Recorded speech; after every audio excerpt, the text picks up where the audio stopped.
Hi friends, welcome to our channel.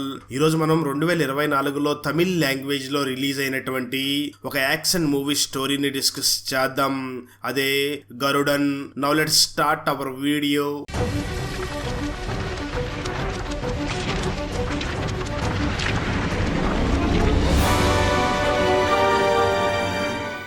Open చేస్తే movie starting scene లోనే ఒక మంత్రిని చూపిస్తారు. ఆ మంత్రి చాలా డబ్బు ఆశతో ఉంటూ చాలా బిజినెస్లు చేస్తూ అలాగే ఇల్లీగల్ డీలింగ్స్ కూడా చేస్తూ ఉంటాడు.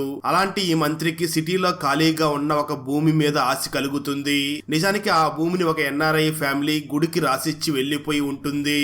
అసలు ఆ పొలం ఉన్నట్లు గుడి నిర్వహణ కమిటీకి కూడా తెలిసి ఉండదు. కానీ అలాంటి ఇన్ఫర్మేషన్ ని ఈ మంత్రి తెలుసుకుంటాడు. వెంటనే ఆ మంత్రి ఆ స్థలాన్ని సొంతం చేసుకోవాలి అనుకుంటాడు. అయితే ఆ స్థలానికి సంబంధించిన డాక్యుమెంట్స్ అన్ని కూడా గుడి డాక్యుమెంట్స్ తో పాటు బ్యాంకులో ఉన్నాయి అని తెలుసుకుంటాడు. అప్పటి నుంచి ఆ మంత్రి ఎలాగైనా ఆ డాక్యుమెంట్స్ ని సొంతం చేసుకోవాలి, అలాగే ఆ స్థలాన్ని కూడా నా సొంతం చేసుకోవాలి అని అనుకుంటూ ఉంటాడు. అయితే టెంపుల్ కి సంబంధించిన నగల పెట్టిని జాతర టైంలో సంవత్సరానికి ఒక్కసారి మాత్రమే బయటికి తీస్తూ ఉంటారు. అలాగే ఆ పెట్టిని బయటికి తీయడానికి అక్కడ ఆ గుడికి చైర్మన్ కూడా ఉండాల్సి ఉంటుంది. దాంతో వీళ్ళకి తెలియకుండా ఎలాగైనా దొంగతనం చెయ్యాలి అని మంత్రి ప్లాన్ చేస్తాడు. అదే సమయంలో కొంబై గ్రామానికి కొత్తగా ఒక ఇన్స్పెక్టర్ జాయిన్ అవుతాడు. ఆ ఇన్స్పెక్టర్ కొత్తగా ఆ గ్రామానికి వచ్చి తన ఇంట్లోని వస్తువులన్నిటినీ కూడా సర్దిస్తూ ఉంటాడు. అప్పుడే ఒక బీరువా ఇన్స్పెక్టర్ కూతురి మీద పడిపోబోతూ ఉంటుంది. ఆ సమయంలో సూర్య అక్కడికి వచ్చి ఇన్స్పెక్టర్ కూతురిని కాపాడతాడు. దాంతో ఇన్స్పెక్టర్ తన కూతురిని కాపాడినందుకు సూర్యకి డబ్బులు ఇవ్వడానికి ట్రై చేస్తాడు. కానీ సూర్య మాత్రం నాకు డబ్బులు వద్దు అని చెప్పి అక్కడి నుంచి వెళ్లిపోతాడు. ఇప్పుడు మనకు సూరి గురించి చూపించడం జరుగుతుంది. శశికుమార్ మరియు కర్ణ ఇద్దరూ కూడా చిన్నప్పటి నుంచి బెస్ట్ ఫ్రెండ్స్ గా ఉంటారు.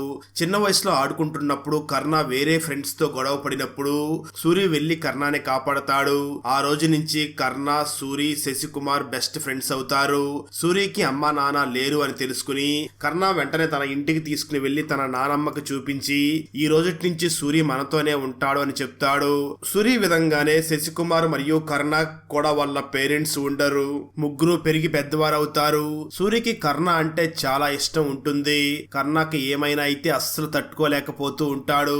నిజానికి కర్ణ వాళ్ళది ఒక జమీందార్ ఫ్యామిలీ. కానీ అన్ని ఆస్తుల్ని కోల్పోయి ప్రజెంట్ చాలా కష్టాలు పడుతూ ఉంటారు. ఇప్పుడు కర్ణ ఇటుకలు బట్టి పెట్టి అమ్ముతూ ఉంటాడు. సూరి కూడా ఒక లారీ బిజినెస్ మీద ట్రాన్స్పోర్టేషన్ కంపెనీ ఒకటి రన్ చేస్తూ ఉంటాడు. కర్ణకి మరియు శశికి ఇద్దరికి పెళ్లి అవుతుంది. కర్ణకి పెళ్లయ్యి చాలా సంవత్సరాలు అయినా సరే పిల్లలు పుట్టి ఉండరు. ఈ ముగ్గురు ఎలాంటి సిచ్యువేషన్ లో కూడా విడిపోకుండా ఉంటూ ఉంటారు. ఇప్పుడు ఆ గుడి నిర్వాహకురాలుగా కర్ణ వాళ్ళ నానమ్మ ఉంటుంది. వీళ్ళు లేని వాళ్ళు అయినప్పటికీ బామ్మ గుడి పనులన్నిట్లో ముందుండి జరిపిస్తూ ఉంటుంది. సూరి విని అరసి అనే ఒక అమ్మాయిని లవ్ చేస్తూ ఉంటాడు. ఒకరోజు ఆమె సూరిని చూసి తోటలోకి రమ్మని పిలుస్తుంది. దాంతో సూరి తన మనసులో ఖచ్చితంగా లవ్ ప్రపోజ్ చేయడానికే పిలుస్తుంది అనుకుంటాడు. దాంతో చాలా సంతోషంగా సూరి తోటలోకి వెళ్తాడు. అయితే ఆ తోటలోకి విని అరసి తన ఫ్రెండ్ ని కూడా తీసుకుని వస్తుంది. ట్విస్ట్ ఏమిటి అంటే విని అరసి వెంటనే సూరిని చూసి నేను ఇప్పుడు ప్రెగ్నెంట్ ని, దీనికి కారణం కర్ణ బామర్ది. కానీ ఇప్పుడు మతభేదంతో కర్ణ బామర్ది నన్ను పెళ్లి చేసుకోను అని చెప్పాడు. ఇదే విషయం శశికుమార్కి తెలిసి కర్ణకి చెప్పి ఒప్పించి కర్ణ బామర్దికి నాకు త్వరలో పెళ్లి జరగబోతుంది అని చెప్తుంది. అయితే ఇక్కడ ట్విస్ట్ ఏమిటి అంటే ఆ విని అర్సీతో పాటు వచ్చిన తన ఫ్రెండ్ సూరిని ఇష్టపడుతూ ఉంటుంది. దాంతో అప్పటి నుంచి విని అర్సీ ఫ్రెండ్ కి మరియు సూరికి మధ్య లవ్ స్టార్ట్ అవుతుంది. స్టోరీ ప్రెజెంట్ కి వస్తుంది. కొత్తగా వచ్చిన ఇన్స్పెక్టర్ ని పిలిచిన మంత్రి తనతో మాట్లాడుతూ నాకు ఆ గుడికి సంబంధించిన డాక్యుమెంట్స్ కావాలి, అంటే ఆ గుడి పొలానికి సంబంధించిన డాక్యుమెంట్స్ కావాలి. ఊర్లో దాని గురించి ఏదైనా సమస్యలు వచ్చినా నువ్వు మధ్యలో రాకూడదు అని చాలా స్ట్రిక్ట్ గా చెప్తాడు. ఇన్స్పెక్టర్ కూడా మంత్రి మాటలకి ఎదురు చెప్పకుండా సరే సార్ అని అంటాడు. కానీ నిజానికి ఆ ఇన్స్పెక్టర్ కి మంత్రి చెప్పిన మాటలు అస్సలు నచ్చవు. కానీ ఏమీ చేయలేని పరిస్థితుల్లో మంత్రి మాటలకి ఒప్పుకోవాల్సి వస్తుంది. నిజానికి మంత్రి తన బావమరిది నాగరాజ్ చేత ఆ డాక్యుమెంట్స్ ని దొంగతనం చేయించాలి అనుకుంటూ ఉంటాడు. దాంతో మినిస్టర్ ఆ ఇన్స్పెక్టర్ ని చూసి నువ్వు నాగరాజుని ఏమీ అనొద్దు అని చాలా స్ట్రిక్ట్ గా చెప్తాడు. అయితే నిజానికి బ్యాంక్ లాకర్ లో ఉన్న ఆ డాక్యుమెంట్స్ ని సంవత్సరానికి ఒక్కసారి మాత్రమే ఓపెన్ చేసి చేసి చూస్తూ ఉంటారు. ప్రెజెంట్ ఆ గుడికి కర్ణ వాళ్ళ బామ్మనే నిర్వాహకురాలుగా ఉంటూ ఉంటుంది. దాంతో మంత్రి ఆ బామ్మ ఉన్నంత వరకు మనం ఏమీ చెయ్యలేం, ఆ గుడికి నాగరాజుని నిర్వాహకుడిగా చెయ్యాలి అని ప్లాన్ వేస్తాడు. అందుకోసం ఆ బామ్మని చంపేయాలి అనుకుంటారు. అదే టైంలో ఈ బామ్మ ఒక ఆల్కహాల్ షాప్ దగ్గరికి వెళ్లి బాగా గొడవ పడుతూ ఉంటుంది. సూరి అది చూసి ఆమెను వెంటనే ఇంటికి తీసుకుని వెళ్తాడు. ఆ తర్వాత రోజు మార్నింగ్ అనుకోకుండా బామ్మ చనిపోయి ఉంటుంది. ఈ బామ్మ చనిపోవడానికి కారణం ఎవరు, ఎలా చనిపోయింది అనే విషయాన్ని మాత్రం మనకు ప్రెజెంట్ చెప్పరు. దాంతో బామ్మ చనిపోయింది అని సూరి, కర్ణ మరియు శశి ముగ్గురు కూడా చాలా బాధపడుతూ ఉంటారు. ఎందుకంటే అనాథలైన ఈ ముగ్గురికి చిన్నప్పుడు గోరు ముద్దులు పెట్టి పెంచి ఉంటుంది ఆ బామ్మ. అందుకే వాళ్ళు చాలా బాధపడుతూ ఉంటారు. మరోపక్క బామ్మ చనిపోయాక నెక్స్ట్ గుడి నిర్వాహకులుగా ఎవరు ఉండాలి అని మాట్లాడుకుంటూ ఉంటారు. అక్కడికి వచ్చిన వాళ్ళందరూ కూడా ఆ బామ్మ మనవడైనటువంటి కర్ణ అనే గుడి నిర్వాహకుడిగా ఉంటాడు అని చెప్తారు. అయితే అక్కడే ఉన్న మంత్రి బావమర్ది అయినటువంటి నాగరాజ్ మాత్రం లేదు, ఈసారికి నేనే ఈ గుడికి నిర్వాహకుడిగా ఉండాలనుకుంటున్నాను. ఇంతకు ముందు మా పూర్వీకులు కూడా ఈ గుడికి నిర్వాహకులుగా ఉన్నారు, ఈసారి నేను కూడా చేస్తాను అని అంటాడు. నేను కర్ణ ఈ గుడికి నిర్వాహకుడిగా ఉండడం కోసం ఒప్పుకోను, అవసరమైతే ఎలక్షన్స్ పెట్టండి అని అంటాడు. నిజానికి కర్ణకి ఈ ఎలక్షన్స్ మీద అంతగా ఇంట్రెస్ట్ ఉండదు. దాంతో నాగరాజ్ అయితే నీ మనసుల్లో ఎవరో ఒకరిని నిల్చోబెట్టు, ఎలక్షన్స్ మాత్రం జరుగుతాయి అని అంటాడు. అలా కర్ణ తరపున సూరి నాగరాజ్కి ఆపోజిట్ లో నిలబడతాడు. చివరికి సూరికి మరియు నాగరాజ్కి మధ్య ఎలక్షన్ జరుగుతుంది. ఆ ఎలక్షన్ టైంలోనే నాగరాజ్ శశికుమార్ ని పిలిచి, నువ్వు నేను ఒక కులానికి చెందిన వాళ్ళం, ఆ సూరి వేరే కులం వాడు, మనమిద్దరం వాడిని ఓడిద్దామని డీలింగ్ మాట్లాడుతూ ఉంటాడు. దానికి శశికుమార్ నీ సైడ్ నేను జాయిన్ అయితే నాకేమిటి లాభం అని శశికుమార్ నాగరాజ్ తో మాట్లాడుతూ ఉంటాడు. ఇలా వీళ్ళిద్దరూ మాట్లాడుతున్నది టీవీలో ప్లే అవుతూ ఉంటుంది. అది చూసిన ప్రజలందరూ కూడా సూరిని గెలిపిస్తారు. గుడి తాళాలు అప్పుడు సూరి చేతికి వస్తాయి. అయితే సూరి గుడి నిర్వాహకుడుగా ఉండడం కర్ణ వైఫ్ కి అస్సలు నచ్చదు. ఎందుకంటే కొన్ని తరాలుగా కర్ణ వాళ్ళ ఫ్యామిలీనే గుడి నిర్వాహకులుగా ఉంటూ ఉంటారు. ఇప్పుడు సూరి ఒక అనాథ అనే ఒక భేదం ఏర్పడుతుంది. అంతేకాకుండా కర్ణ ఇటుకల బిజినెస్ మీద చాలా లాస్ వచ్చి అన్నానికి కూడా చాలా ఇబ్బందులు పడుతున్నారు అని చాలా ఫీల్ అవుతుంది. మరోపక్క ఊర్లో ఇంకొక సమస్య మొదలవుతుంది. గుడిలో ఉన్న నగలన్నీ కూడా గోల్డ్ కాదు, డూప్లికేట్ అని తెలుస్తుంది. శశికుమార్ ఎవరు ఈ గోల్డ్ నగలు తీసేశారు అనేది కనిపెట్టాలి అనుకుంటాడు. అదే టైంకి కర్ణన్ శశికుమార్ ని పిలిచి, అప్పులు బాధ తట్టుకోలేక నేనే ఆ గోల్డ్ నగలు తీసి వాడుకున్నాను, ఇంకో 2 నెలల్లో రీప్లేస్ చేస్తాను అని అంటాడు. కానీ శశికుమార్ కి కోపం వచ్చి, మర్యాదగా పోలీసులకి సరెండర్ అవ్వు, నువ్వు చేసింది పెద్ద తప్పు అని అంటాడు. దాంతో వేరే దారి లేక కర్ణన్ పోలీసులకి సరెండర్ అవుతాడు. కానీ కర్ణన్ సరెండర్ అయిన కొంతసేపటికే శశికుమార్ జైలు నుంచి బయటికి తీసుకురావాలి అనుకుంటాడు. కానీ పోలీసులు అందుకు ఒప్పుకోరు. అదే టైంకి కర్ణన్ మామగారు గుడి నగలన్నిటినీ తాకట్ నుంచి బయటికి తెచ్చి కర్ణన్ ని జైలు నుంచి బయటికి తీసుకుని వస్తాడు. కర్ణన్ కి శశికుమార్ మీద కొంచెం కోపంగా ఉంటుంది. కర్ణన్ జైలు నుంచి బయటికి రావడానికి కారణం తన మామ మాత్రమే కాదు, నాగరాజు కూడా కారణంగా ఉంటాడు. ఈ విషయం తెలుసుకున్న కర్ణ నాగరాజు దగ్గరికి వెళ్లి, నువ్వు నన్ను కాపాడావు, నీకేం కావాలో అడుగు, ఎలాంటిదైనా నేను చేస్తాను అని మాటిస్తాడు. దాంతో దొరికిందే ఛాన్స్ అనుకున్న నాగరాజు వెంటనే కర్ణాన్ని చూసి బ్యాంక్ లాకర్ లో ఉన్న ఆ గుడికి సంబంధించిన ఆ స్థలం డాక్యుమెంట్స్ కావాలి అని అడుగుతాడు. దానికి కర్ణ శశికుమార్ ఉన్నాడు, వాడు ఉండగా మీరేమీ చెయ్యలేరు అని అంటాడు.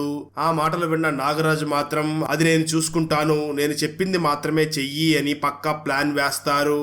అదే సమయంలో ఊరిలో జాతర స్టార్ట్ అవుతుంది. ఇప్పుడు బ్యాంక్ లాకర్ లో ఉన్న ఆ నగల పెట్టిని బయటికి తీసుకుని వస్తారు. ఆ పెట్టిలోనే ఆ ల్యాండ్ కి సంబంధించిన డాక్యుమెంట్స్ కూడా ఉంటాయి.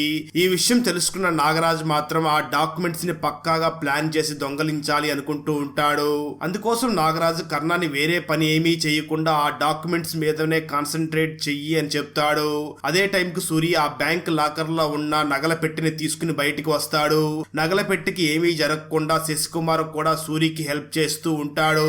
చివరికి నాగరాజ్ అనుకున్న సంగతులు ఏమీ జరగవు. కర్ణాన్ని వాడుకుని తీసుకుని ఆ డాక్యుమెంట్స్ ని తీసుకోలేకపోతాడు. ఫైనల్ గా సూరి శశికుమార్ ఆ నగల పెట్టెని తీసుకుని గుడి లోపలికి వచ్చేస్తారు. దాంతో నాగరాజ్ ఈ సంవత్సరం ఆ డాక్యుమెంట్స్ ని తీసుకోకపోతే నెక్స్ట్ ఇయర్ ఆ డాక్యుమెంట్స్ ని దొంగతనం చేయడం చాలా కష్టం, అది కుదరని పని అనుకుని తన మనుషుల్ని యూస్ చేసుకుని ఆ డాక్యుమెంట్స్ ని దొంగతనం చేయడం కోసం ట్రై చేస్తాడు. కానీ ఈసారి కూడా ఆ డాక్యుమెంట్స్ ని దొంగతనం చేయలేకపోతాడు. సరిగ్గా అదే సమయంలో ఒక వ్యక్తి మాత్రం ఆ డాక్యుమెంట్స్ ని తీసుకుని అక్కడి నుంచి పరిగెత్తుతూ ఉంటాడు. అది గమనించిన శశికుమార్ అతని వెనకాలే పరిగెత్తుకుని వెళ్లి అతనితో గొడవ పడతాడు. ఈ విషయం సూరికి తెలిసి శశికుమార్ కి హెల్ప్ చేయడానికి సూరి కూడా అక్కడికి వెళ్తాడు. అలా కొంతసేపటికే నాగరాజు మనుషులందరూ కూడా శశికుమార్ మరియు సూరి మీద దాడి చేస్తారు. ఈ దాడి సమయంలోనే నాగరాజు మనుషులు శశికుమార్ ని బంధిస్తారు. అదే సమయంలో అక్కడికి వచ్చిన కర్ణన్ బావమరిది శశికుమార్ మీద కొంచెం కోపంగా ఉంటాడు. ఎందుకంటే వేరే మతం అమ్మాయిని తనకిష్టం లేకుండా తనకి పెళ్లి చేయడానికి కారణం శశికుమారే అని శశికుమార్ మీద కర్ణన్ బావమరిది చాలా కోపంగా ఉంటాడు. దాంతో కర్ణన్ బావమరిది శశికుమార్ ని చంపడానికి కత్తి తీసుకుని పరిగెత్తుకుని వస్తూ ఉంటాడు. అది చూసిన సూరి వెంటనే పరిగెత్తుకుంటూ వచ్చి కర్ణన్ బావమరిది చేతిలో ఉన్న కత్తిని తీసుకుని అతని చేతిని నరికేస్తాడు. ఇలా తిరణాలలో కర్ణన్ బావమరిది చెయ్యి నరికేసినందువల్ల సూరిని జైల్లో వేస్తారు. కర్ణన్ ఏదో ఒక విధంగా సూరిని జైలు నుంచి బయటికి తీసుకుని వస్తాడు. కర్ణన్ బావమరిదిని కొట్టిన కోపం సూరి మీద కర్ణన్ కి అస్సలు ఉండదు. అలా ఒక రోజు అందరూ కలిసి కొడై కెనాల్ కి ట్రిప్ కి వెళ్తారు. శశికుమార్ ని మాత్రం వదిలేసి వెళ్తారు. నాగరాజు, సూరి, కర్ణన్ ముగ్గురు కొడై కెనాల్ నుంచి వచ్చేటప్పుడు సూరిని కావాలనే కొడై కెనాల్ లోనే వదిలేసి వస్తారు. సూరికి ఆ ఇద్దరు తనని వదిలేసి వెళ్లిపోయిన విషయం తెలుసుకుని సూరి ఆ ఇద్దరినే ఫాలో అవుతూ వెళ్తాడు. మరో పక్క కర్ణ ఒక అడవి దగ్గరికి వెళ్లి అక్కడి నుంచి వెంటనే శశికుమార్ కి కాల్ చేసి నువ్వు వెంటనే నా దగ్గరికి రా అని తను ఉన్న ఆ ప్లేస్ అడ్రస్ ని శశికుమార్ కి చెప్తాడు. దాంతో శశికుమార్ అక్కడికి బయలుదేరుతూ ఉండగా శశికుమార్ వైఫ్ శశికుమార్ ని చూసి మనకెందుకండి ఈ ల్యాండ్ డాక్యుమెంట్స్ అన్ని, ఈ డాక్యుమెంట్స్ మీద వచ్చే డబ్బులతో కర్ణ కొంచెం ఇబ్బందుల్లో ఉన్నాడు కదా, తన అప్పులు బాధలు తీరుతాయి, కొంత డబ్బులు కర్ణకిచ్చి మిగిలిన డబ్బుతో గ్రామానికి ఏదైనా మంచి చేద్దామని అంటుంది. ఆ మాటలు విన్న శశికుమార్ కి తన వైఫ్ చెప్పిన విషయం మంచిది అని అనిపించి వెంటనే కర్ణకి కాల్ చేసి నీకు కావాల్సిన డాక్యుమెంట్స్ ని నువ్వే తీసుకుని వెళ్ళు అని అంటాడు. ఆ తర్వాత వెంటనే శశికుమార్ కర్ణాన్ని కలవడానికి తను చెప్పిన ఆ ప్లేస్ కి వెళ్తాడు. అదే ప్లేస్ కి సూరి, కర్ణన్ మరియు నాగరాజుని ఫాలో అవుతూ అక్కడికి వస్తాడు. అక్కడ నాగరాజు మనుషులు కర్ణన్ ఇప్పుడు శశికుమార్ కూడా అదే ప్లేస్ లో ఉంటాడు. సరిగ్గా అదే సమయంలో శశికుమార్ వైఫ్ ఆ టైంలో కాల్ చేసి మీ అందరికీ ఇష్టమైన మాంసం కూర చేశాను, వచ్చి తీసుకుని వెళ్ళండి అని సూరికి చెప్తుంది. సూరి వెంటనే బయలుదేరి ఆ మాంసం కూర తీసుకురావడానికి వెళ్తాడు. అప్పుడు కర్ణన్ కి శశికుమార్ కి మధ్య పెద్ద ఫైట్ జరుగుతుంది. ఆ గొడవలో నాగరాజు మనుషులు శశికుమార్ ని చంపేస్తారు. ఈ విషయం మాత్రం సూరికి తెలియదు.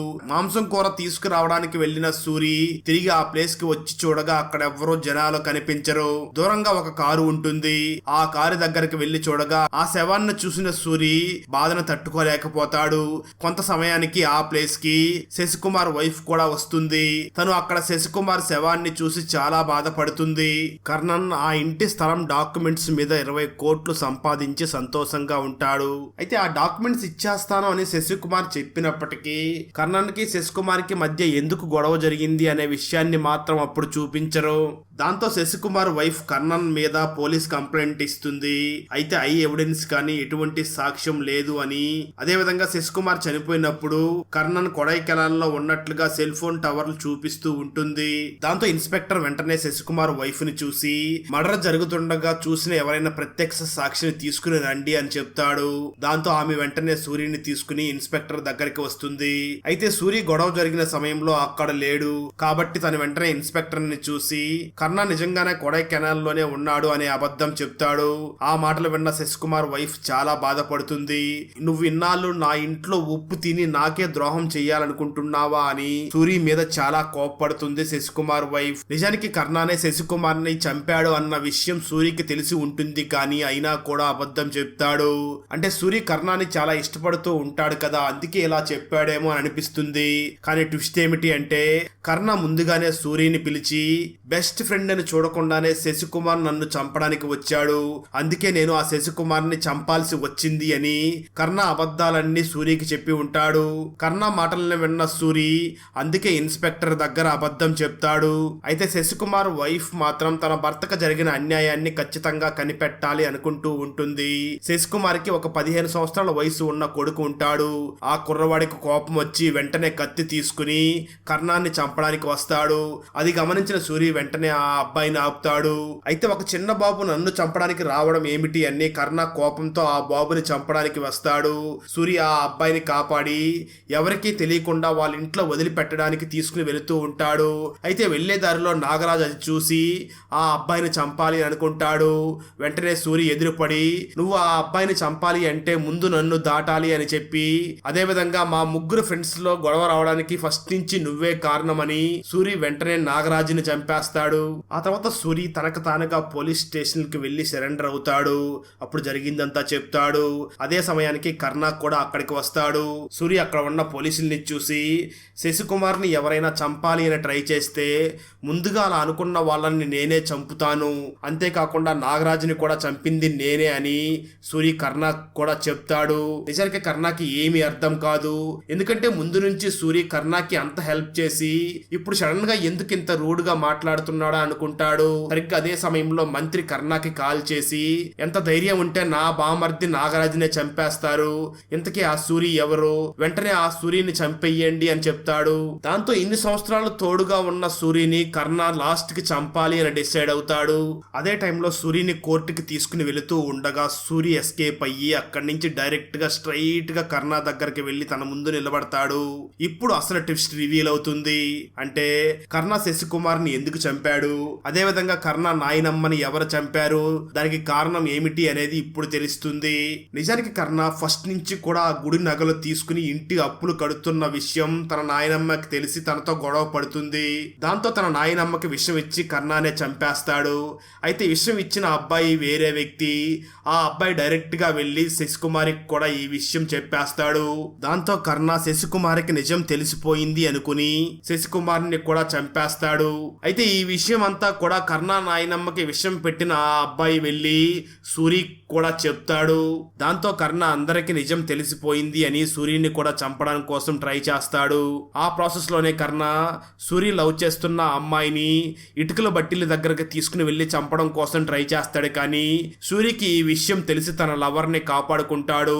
చివరికి సూరికి కర్ణకి మధ్య ఫైట్ జరుగుతుంది. సూరి కర్ణన్ తలని నరికేస్తాడు. కానీ ఇదంతా చేసిన సూరిని ఇన్స్పెక్టర్ మాత్రం అరెస్ట్ చేయడు. సూరి ఇప్పుడు చాలా సంతోషంగా ఉంటాడు. చిన్న వయసు నుంచి మనల్ని బాగా చూసిన న్యాయం పక్క మాత్రమే మనం ఉండాలి అని చెప్తూ ఈ మూవీ ఎండ్ అవుతుంది. అన్నట్లు మీరు నారదన్ అనే ఒక మలయాళం మూవీని చూసారా? మూవీ అయితే మాత్రం నెక్స్ట్ లెవెల్లో ఉంటుంది. ఆ వీడియో లింక్ ని ఈ వీడియో డిస్క్రిప్షన్ లో మరియు కామెంట్స్ లో ఇస్తాను, చూసేయండి. ఫ్రెండ్స్, వీడియో నచ్చినట్లయితే లైక్ చేసి ఒక చిన్న కామెంట్ చేస్తే మాకు నెక్స్ట్ వీడియో చేయడానికి ఎంకరేజింగ్ గా ఉంటుంది. అలాగే ఛానల్ ని సబ్స్క్రైబ్ చేసి పక్కనే ఉన్న బెల్ ఐకాన్ ని క్లిక్ చేసి సపోర్ట్ చేయండి. Thanks for watching. జై హింద్.